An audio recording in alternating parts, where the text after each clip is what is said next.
Hello बच्चों, welcome back to my channel. कैसे हैं आप सब लोग।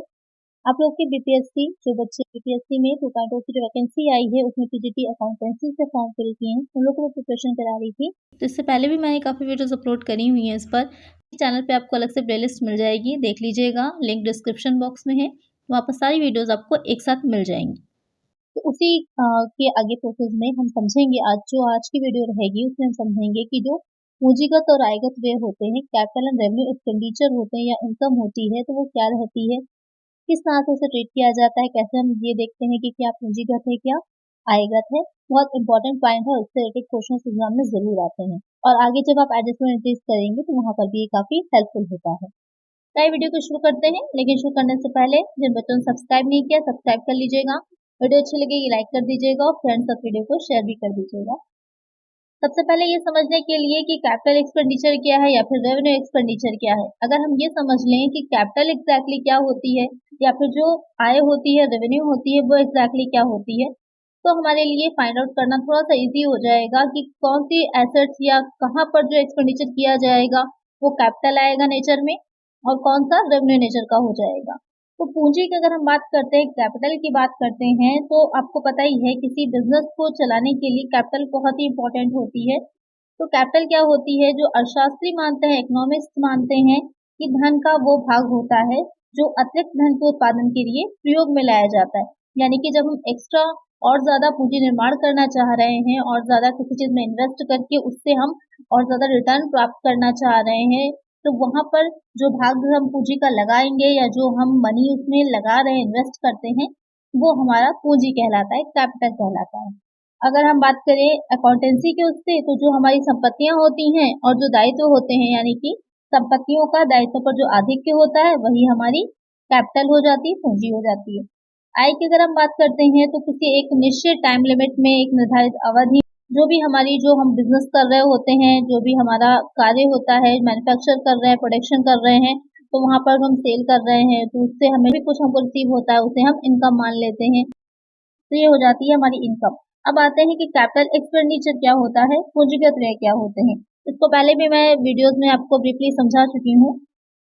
ऐसे व्यय जो स्थायी संपत्तियों को खरीदने में, उसमें कोई भी वृद्धि करने में, यानी कि आप जब उसको परचेज करेंगे या फिर उसमें किसी भी तरह की इंक्रीमेंट हो रही है, बढ़ा रहे हैं, वृद्धि कर रहे हैं, या फिर उनकी कार्य क्षमता में उनकी इफिशियंसी को बढ़ाने के लिए कुछ आप अल्ट्रेशन करवा रहे होते हैं, तो उस संबंध में जो कुछ भी आप एक्सपेंसेस करते हैं या आर&डी में भी जो एक्सपेंसेस कर रहे हैं, वो सब हो जाते हैं कैपिटल एक्सपेंडिचर। तो आगे क्वेश्चन में जो आपके आएंगे तो आपको ये ध्यान रखना है कि आप क्या कोई फिक्स्ड एसेट खरीद रहे हैं या उसमें वृद्धि कर रहे हैं, किस तरह का काम कर रहे हो, उसी के अकॉर्डिंग हमें डिसाइड करना होता है कि वो कैपिटल एक्सपेंडिचर है या फिर रेवेन्यू एक्सपेंडिचर जाते हैं।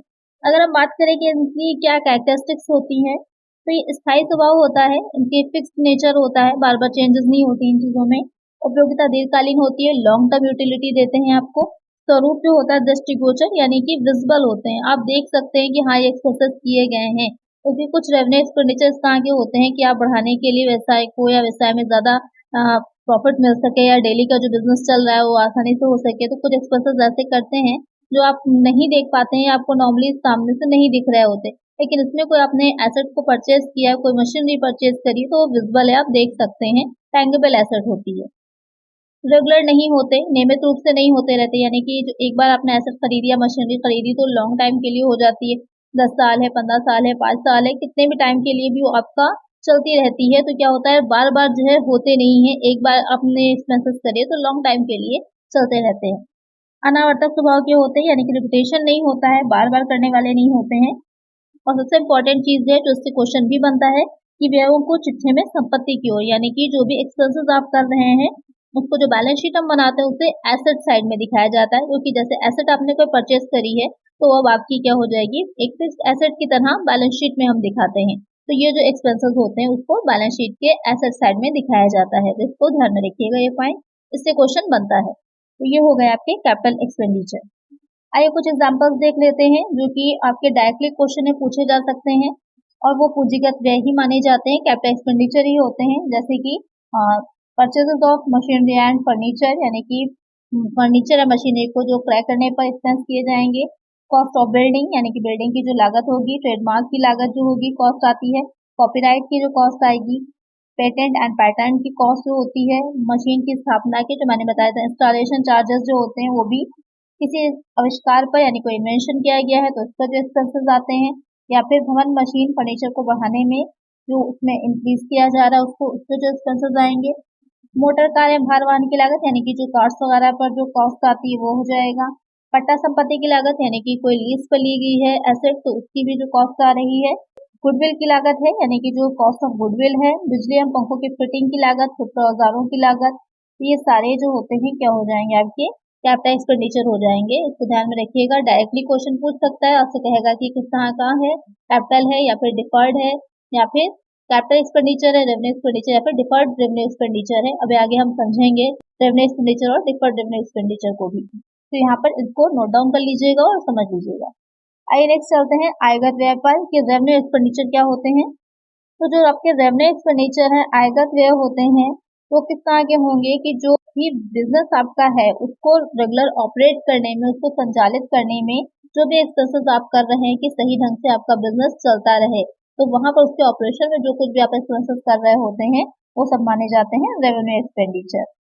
या फिर इस तरह से भी कह सकते हैं कि वो सारे एक्सपेंसेस जो कि आप गुड्स होते हैं या जो व्यवसायिक माल आप परचेज कर रहे होते हैं उसके में किसी भी तरह का कोई चेंजेस करके या उसमें परिवर्तन करके जो आप मार्केट में उसको वापस से सेल कर रहे होते हैं, तो वो सारे एक्सपेंसेस जो आएंगे वो हो जाएंगे रेवेन्यू एक्सपेंडिचर। इनकी क्या कैरेक्टरिस्टिक्स होती हैं, तो व्यापार चलाने में सामान्य रूप से व्यय की जाने वाली राशियां होती हैं, यानी कि बिजनेस को रन करने में जो आप जनरली एक्सपेंस करते हैं वो राशियां जो होंगी वो इसमें आ जाती हैं। दूसरा हो जाता है कि ये अल्पकालीन होते हैं, शॉर्ट टर्म से रिलेटेड होते हैं, वो आपकी लॉन्ग टर्म से थे, शॉर्ट टर्म क्योंकि बार बार रेगुलर आप इनको करते रहते हैं, रिपीट होते रहते हैं। फिर आता है कि बार बार किया जाता है, वही जो मैंने भी बोला। फिर आ जाता है कि स्थायी संपत्तियों की कार्यक्षमता बनाए रखने के लिए, यानी कि सही ढंग से वो काम करती रहे, जो फिक्स एसेट्स हैं तो वहां पर उसके लिए जो एक्सपेंसेस किए जाते हैं वो भी इसी में शामिल किए जाएंगे। फिर आ जाता है कि लाभ उपार्जन शक्ति को बनाए रखना। यहाँ पर मतलब ये है कि बनाए रखना, वृद्धि नहीं की जा रही है, कोई उसको इंक्रीज नहीं किया जाता किसी तरह से। इतना ध्यान रखा जाता है कि जितना अभी हमारी क्षमता है, जितना एफिशिएंसी के साथ कार्य किया जा रहा है उतनी ही एफिशिएंसी बनी रहे। और सबसे इम्पोर्टेंट जो है, जिस तरह से जो आपके कैपिटल एक्सपेंडिचर थे उसको आप बैलेंस शीट में एसेट साइड पे दिखाते थे, लेकिन जो आपके रेवेन्यू एक्सपेंडिचर होते हैं उसको जो प्रॉफिट एंड लॉस अकाउंट हम बनाते हैं उसमें दिखाया जाता है डेबिट साइड में। तो ध्यान में रखिएगा, रेवेन्यू एक्सपेंडिचर आपके प्रॉफिट एंड लॉस अकाउंट के डेबिट साइड में आते हैं और जो कैपिटल एक्सपेंडिचर होते हैं वो बैलेंस शीट के एसेट साइड में आते हैं। कहीं पर आपको क्वेश्चन में नहीं भी समझ में अगर आ रहा है कि ये किस तरह का एक्सपेंस है, तो आप इस बात का भी ध्यान दे सकते हैं वो एक्सपेंस कहाँ दिखाया जाता है, बैलेंस शीट में दिखाया जाता है या फिर आपका जो प्रॉफिट एंड लॉस अकाउंट है वहां पर दिखाया जाता है, क्योंकि बहुत से ऐसे एक्सपेंसेस होते हैं जहाँ पर आपको कंफ्यूजन होती है कि किस में जाएगा, तो वहां पर आप इस तरह से भी आंसर को निकाल सकते हैं। अब कुछ एग्जांपल देख लेते हैं कि अगर डायरेक्ट वहां से क्वेश्चन पुटअप होता है तो आप आसानी से जान जाएंगे कि कौन सा एक्सपेंडिचर है। मजदूरी एवं वेतन यानी कि सैलरी या फिर वेजेस, जो इलेक्ट्रिसिटी एक्सपेंसेस होते हैं, जो मेंटेनेंस एक्सपेंसेस हैं, जो रेंट होगा यानी कि फिर कमीशन दिया गया है, या फिर जो इंटरेस्ट ऑन लोन है, या फिर जो इंस्टॉलमेंट आपकी दी जाती है बीमा किस्त, इंश्योरेंस इंस्टॉलमेंट, डाक और तार के व्यय, या फिर निर्माण संबंधी किसी चीज के मैन्युफैक्चर से रिलेटेड कुछ एक्सपेंसेस हैं, या बिजनेस के लिए अगर रॉ मटेरियल को परचेज किया जा रहा है, या फिर स्थायी संपत्ति पर हिरास, बहुत इंपॉर्टेंट है, ध्यान में रखिएगा, अक्सर कंफ्यूज हो जाएंगे कि फिक्स एसेट से रिलेटेड डिप्रिसिएशन है तो आप ये कैपिटल एक्सपेंडिचर मान लेंगे, लेकिन ये रेवेन्यू एक्सपेंडिचर होगा। इंटरेस्ट ऑन कैपिटल, इसको ध्यान में रखिएगा, जो ऋणों पर ब्याज है और पूंजी पर ब्याज है दोनों को ही रेवेन्यू एक्सपेंडिचर ही माना जाता है। अग्नि से तथा अन्य प्रकार के माल नष्ट हो जाने की हानि, अगर फायर लॉस हो गया है या किसी तरह का कोई गुड्स है जो फायर से लॉस हो गए उसको भी इसी में ही रखा जाएगा रेवेन्यू एक्सपेंडिचर में।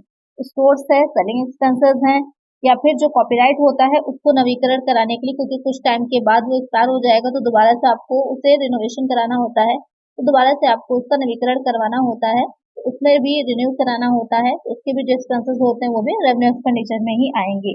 या फिर जो सेलिंग एक्सपेंसेस होते हैं, बिक्री के संबंध में जो व्यय होते हैं वो सब भी।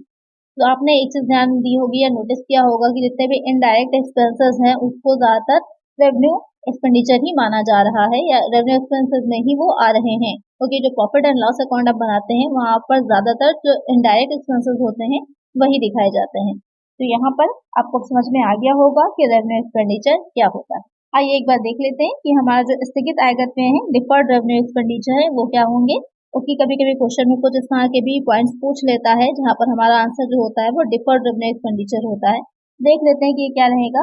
कि कुछ ऐसे व्यय होते हैं या कुछ ऐसे एक्सपेंसेस होते हैं जो बाई नेचर तो आपके रेवेन्यू एक्सपेंडिचर ही होते हैं, लेकिन क्या रहेगा कि उनकी जो यूटिलिटी होती है, उनकी जो उपयोगिता होती है, वो कई वर्षों तक चलती रहती है। यानी कि उससे जो यूटिलिटी मिलती है, उपयोगिता मिलती है, वो कई वर्षों तक मिलती रहती है। इसलिए उसको स्थगित आयगत व्यय माना जाता है, डिफर्ड रेवेन्यू एक्सपेंडिचर माना जाता है। किस तरह से इसकी काउंटिंग की जाती है, किस तरह से इसको दिखाया जाता है, जो अकाउंट्स बनाए जाते हैं, तो उसमें जो पहला वर्ष होता है यानी जो फर्स्ट ईयर रहता है, तो इसकी कुछ राशि जो होती है वो प्रॉफिट एंड लॉस अकाउंट में ही दिखाई जाती है, और बाकी की जो राशि होती है उसे जो बैलेंस शीट हम बनाते हैं उसके एसेट साइड में दिखाते हैं, संपत्ति पक्ष में दिखाते हैं। और अगले वर्ष जो नेक्स्ट ईयर आएगा, फिर इसकी कुछ राशि जो होगी वो लाभानी खाते में, प्रॉफिट एंड लॉस अकाउंट में दिखाएंगे। जितना हमारे पास बैलेंस आएगा फिर चला जाएगा आपका बैलेंस शीट में। इस तरह से हम इसे तब तक आगे लेकर जाते रहेंगे जब तक कि ये पूरी तरह से आपके रिटर्न डाउन नहीं हो जाते हैं, यानी कि अपलिखित नहीं हो जाते हैं। तो यहाँ पर वो एक्सपेंसेस हो जाते हैं आपके स्थगित आयगत व्यय। अब ये एक्सपेंसेस होते कौन से, एग्जाम्पल देख लेते हैं एक बार। तो अंशों के निर्गमन पर व्यय, यानी कि जो भी आपने इशू किए हैं शेयर्स, उसके इशू करने पर जो एक्सपेंसेस होते हैं, जिसे फ्लोटिंग एक्सपेंसेस भी बोला जाता है, वो आ जाएंगे। ऋण पत्रों के निर्गमन पर व्यय, या फिर जो अभिभावकों को दिया जाने कमीशन, जो अंडरराइटर्स कमीशन होता है, प्रीलिमिनरी एक्सपेंसेस होते हैं, या फिर एडवर्टाइजमेंट पर किए गए ऐसे एक्सपेंसेस जिनका प्रॉफिट जो है वो कई वर्षों तक मिलता रहेगा, या फिर जो ऋण पत्र होते हैं, डिबेंचर्स होते हैं, या फिर जो शेयर्स होते हैं, उनमें जब हम निर्गमन कर रहे होते हैं, उनको जो इश्यू कर रहे होते हैं, अगर कोई डिस्काउंट होता है तो वो ये हो जाएगा आपका डिफर्ड रेवेन्यू एक्सपेंडिचर। तो अगर क्वेश्चन में पूछता है तो डायरेक्टली आप आंसर दे सकते हैं। तो अब आपको क्लियर हो गया होगा कि कैपिटल एक्सपेंडिचर क्या होते हैं, रेवेन्यू एक्सपेंडिचर क्या होते हैं, और डिफर्ड रेवेन्यू एक्सपेंडिचर क्या होते हैं। तो आइए अब कुछ क्वेश्चंस पे चलते हैं और देखते हैं कि अभी जो हमने पढ़ा है वो कितना हमें अच्छे से समझ में आया है। आप लोग भी क्वेश्चंस को सॉल्व करिएगा और मुझे कमेंट में बताइएगा कि कितने क्वेश्चंस आप लोग के करेक्ट हुए हैं। आइए इसके एमसीक्यू सॉल्व करते हैं। इसमें फर्स्ट क्वेश्चन है, अचल संपत्ति की खरीद पर भुगतान की गई दलाली को डैश माना जाता है। Brokerage paid on the purchases of this fixed asset is treated as dash. Revenue expenditure, revenue received, capital expenditure, capital received. तो क्वेश्चन में कह रहा है कि जो फिक्स एसेट होती हैं, जब उसको हमने परचेज किया है तो उसको परचेज करने पर अगर हमने किसी तरह की कोई ब्रोकरेज दी है, पेमेंट किया है ब्रोकरेज का, तो उसको क्या कहा जाएगा, या वो किस तरह का एक्सपेंसेस माना जाएगा। राजस्व व्यय माना जाएगा, आयगत व्यय माना जाएगा, आयगत प्राप्तियां होंगी, या फिर पूंजीगत व्यय होगा, या फिर पूंजीगत प्राप्तियां होंगी। तो क्या हो जाता है हमारा कैपिटल एक्सपेंडिचर हो जाता है, यानी कि पूंजीगत व्यय होता है। जैसे कि हमने पढ़ा था कि किसी भी जो अचल संपत्ति यानी जो फिक्स एसेट होती है, स्थायी संपत्ति होती है, उसको जो हम परचेज कर रहे होते हैं, तो उससे रिलेटेड जो भी हम एक्सपेंसेस करते हैं वो सब हमारे कैपिटल एक्सपेंडिचर होते हैं। तो इसका आंसर क्या हो जाएगा, ऑप्शन सी। नेक्स्ट क्वेश्चन है, पूंजीगत व्यय का उदाहरण नहीं है, which is not the example of capital expenditure, cost of intangible asset, purchases of furniture, wages, none of these. Question में कह रहा है कि इसमें से कौन सा आपका जो है वो कैपिटल एक्सपेंडिचर का एक एग्जाम्पल नहीं होगा। तो जो अमूर्त संपत्ति की लागत होती है, इंटेंजिबल एसेट की कॉस्ट होती है, वो तो आपका कैपिटल एक्सपेंडिचर होती है। और जो फर्नीचर का क्या है, यानी कि परचेज ऑफ फर्नीचर, ये भी कैपिटल एक्सपेंडिचर ही होता है। लेकिन जो वेजेस होती है, मजदूरी होती है, या फिर अगर सैलरी दे रखी होती तो वो आपका रेवेन्यू एक्सपेंडिचर होता है। तो यहाँ पर क्या नहीं होगा, वो हो जाएगी वेजेस। एक आंसर होगा ऑप्शन सी। नेक्स्ट क्वेश्चन है, आयगत व्यय किया जाता है, revenue expenditure is incurred for research and development to maintain the efficiency of an asset, to buy a fixed asset, none of the above.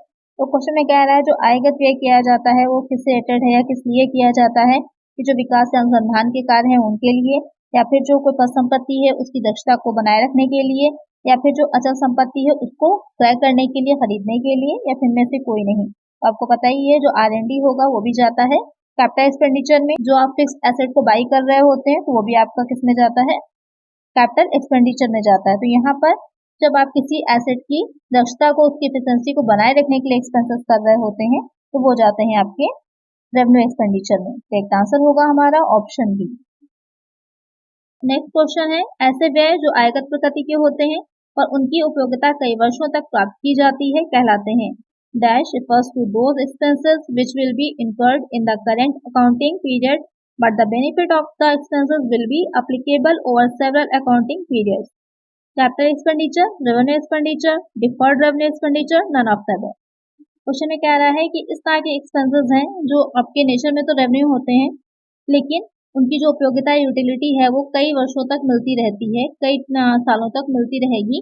तो कौन से एक्सपेंसेस होते हैं? तो इसका आंसर आप लोग मुझे कमेंट करिए। मैंने इसको बहुत अच्छे से आपको समझाया है अभी, तो इसका आंसर आप लोग मुझे जल्दी से कमेंट करिए कि क्या होगा। नेक्स्ट क्वेश्चन है, व्यापारिक खाते और लाभ हानि खाते में किसे दिखाया जाता है? Which is shown in the trading account और profit and loss account. Capital expenditure, revenue expenditure, A and B both, none of these. मैंने पहले आप लोग को बताया था कि बैलेंस शीट में क्या दिखाते हैं हम? कैपिटल एक्सपेंडिचर दिखाते हैं। किधर दिखाते हैं? जो एसेट साइड होता है वहां पर, और जो रेवेन्यू एक्सपेंडिचर होते हैं उसे हम प्रॉफिट एंड लॉस अकाउंट के डेबिट साइड में दिखाते हैं। तो यहाँ पर जो क्वेश्चन आपसे पूछ रहा है कि आपके प्रॉफिट एंड लॉस अकाउंट या फिर ट्रेडिंग अकाउंट में क्या दिखाया जाता है, वो हो जाता है रेवेन्यू एक्सपेंडिचर आएगा। एक आंसर हो जाएगा हमारा ऑप्शन बी। नेक्स्ट क्वेश्चन है, निवेश और अचल संपत्तियों की बिक्री से प्राप्त राशि डैश का एक उदाहरण है। Amount received from the sale of investment and fixed asset is an example of dash. Capital expenditure, revenue expenditure, revenue received, capital received, revenue expenditure. Question में कह रहा है कि निवेश जो आपके इन्वेस्टमेंट होती है या फिर जो अचल संपत्तियां फिक्स्ड एसेट होती हैं उनको सेल किया गया है, तो उससे जो राशि मिली, अमाउंट मिला है, वो किस तरह का रहेगा, या वो कैपिटल का नेचर है या फिर रेवेन्यू नेचर का है। तो यहाँ पर अचल संपत्तियों की अगर हम बिक्री कर रहे हैं, इन्वेस्टमेंट को हम जो सेल कर रहे हैं, तो लॉन्ग टर्म से रिलेटेड हो जाता है। तो किस तरह का हो जाएगा? वो कैपिटल रिसीप्ट होगा, पूंजीगत प्राप्ति होगा। तो एक आंसर हो जाएगा हमारा ऑप्शन सी। नेक्स्ट क्वेश्चन है, समय के साथ टूट-फूट के कारण अचल संपत्तियां हर साल अपने मूल्य का कुछ हिस्सा खो देती हैं। अचल संपत्तियों पर ऐसी कमी को डैश कहा जाता है। Fixed assets lost part of their value every year due to wear and tear with passage of time. Such reduction is called dash on fixed asset. Depreciation, deduction, wastage, none of these. Question में कह रहा है कि जैसे जैसे time जो है होता जाता है, तो जो भी हमारी फिक्स्ड एसेट होती हैं उनके वैल्यू में, उनके मूल्य में कुछ कमी आती जाती है। तो वो कमी क्या कहलाती है? तो आपको पता है वो कमी क्या होगी? वो डेप्रिसिएशन कहलाता है, ह्रास कहलाता है, या फिर मूल्य ह्रास भी इसे बोलते हैं। तो करेक्ट आंसर क्या होगा हमारा? Option A. किराएदारों से प्राप्त किराया डैश का एक उदाहरण है। Rent receipt from tenants is an example of dash. Capital expenditure, revenue receipt, capital receipt, revenue expenditure. तो अगर किराया मिल रहा है किराएदारों से, तो किस तरह का आपका एक्सपेंसेस होते हैं या किस तरह की प्राप्ति होगी? तो जो रेंट रिसीव होगा वो हो जाती है आपकी रेवेन्यू रिसीव, यानी कि आयगत प्राप्ति होती है। एक आंसर हो जाएगा हमारा ऑप्शन बी। नेक्स्ट क्वेश्चन है, पूंजीगत व्यय किसे प्रभावित करता है? Capital expenditure will be reflected in dash. Trading account, profit and loss account, profit and loss appropriation account, balance sheet. तो क्वेश्चन में कह रहा है कि जो कैपिटल एक्सपेंडिचर होते हैं वो किसे इफेक्ट करते हैं या किस पर इफेक्ट डालेंगे, या ये भी कह सकते हैं क्वेश्चन इस तरह से भी हो सकता है कि कहाँ पर इसे दिखाया जाता है। तो जो कैपिटल एक्सपेंडिचर होते हैं उसे दिखाया जाता है। जो आप लोग बैलेंस शीट बनाते हैं, क्योंकि जो हम प्रॉफिट एंड लॉस अकाउंट बनाते हैं वहां पर हम जो रेवेन्यू नेचर के होते हैं उनको दिखाते हैं, लेकिन जो कैपिटल नेचर के होते हैं उनको हम दिखाते हैं बैलेंस शीट में। क्योंकि जो हमारी एसेट्स होती हैं ज्यादातर उसको जो रिप्रेजेंट करता है वो हमारी बैलेंस शीट होती है, या फिर जो हमारी लॉन्ग टर्म लायबिलिटीज होती है उसको रिप्रेजेंट करती है हमारी बैलेंस शीट। तो उसको भी हम वहीं पर दिखाते हैं, क्योंकि ये किस तरह के नेचर के होते हैं? लॉन्ग टर्म नेचर के होते हैं। तो यहाँ पर करेक्ट आंसर क्या हो जाएगा? Option D. नेक्स्ट क्वेश्चन है, अचल संपत्तियों पर मूल्यह्रास इसका एक उदाहरण है। Depreciation on fixed asset is an example of. Capital expenditure, revenue expenditure, deferred revenue expenditure, real expenditure. तो जो हमारी फिक्स्ड एसेट होती हैं उन पर जो डिप्रिसिएशन हम चार्ज करते हैं, तो डिप्रिसिएशन जो होगा वो किस तरह का या किस नेचर का एक्सपेंस होता है, आपको ये बताना है। उसमें तो समझ में आ गया कि डिप्रिसिएशन चार्ज कर रहे हैं तो वहाँ पर हमारे एक्सपेंसेस हो रहे हैं, लॉस भी हो सकता है। क्या है ये और किस तरह का है? तो आप लोग मुझे इसका आंसर कमेंट करिएगा। आप लोग आंसर कमेंट नहीं करते, कमेंट जरूर किया करिए, कुछ ही बच्चे करते हैं। तो इसका करेक्ट आंसर आप लोग मुझे कमेंट करिएगा। तो आज की वीडियो में इतना ही, मिलते हैं नेक्स्ट वीडियो में। अगर वीडियो अच्छी लगी है तो लाइक कर दीजिएगा, चैनल पर नए तो सब्सक्राइब कर लीजिएगा और फ्रेंड्स साथ वीडियो को शेयर कर दीजिएगा। Thank you.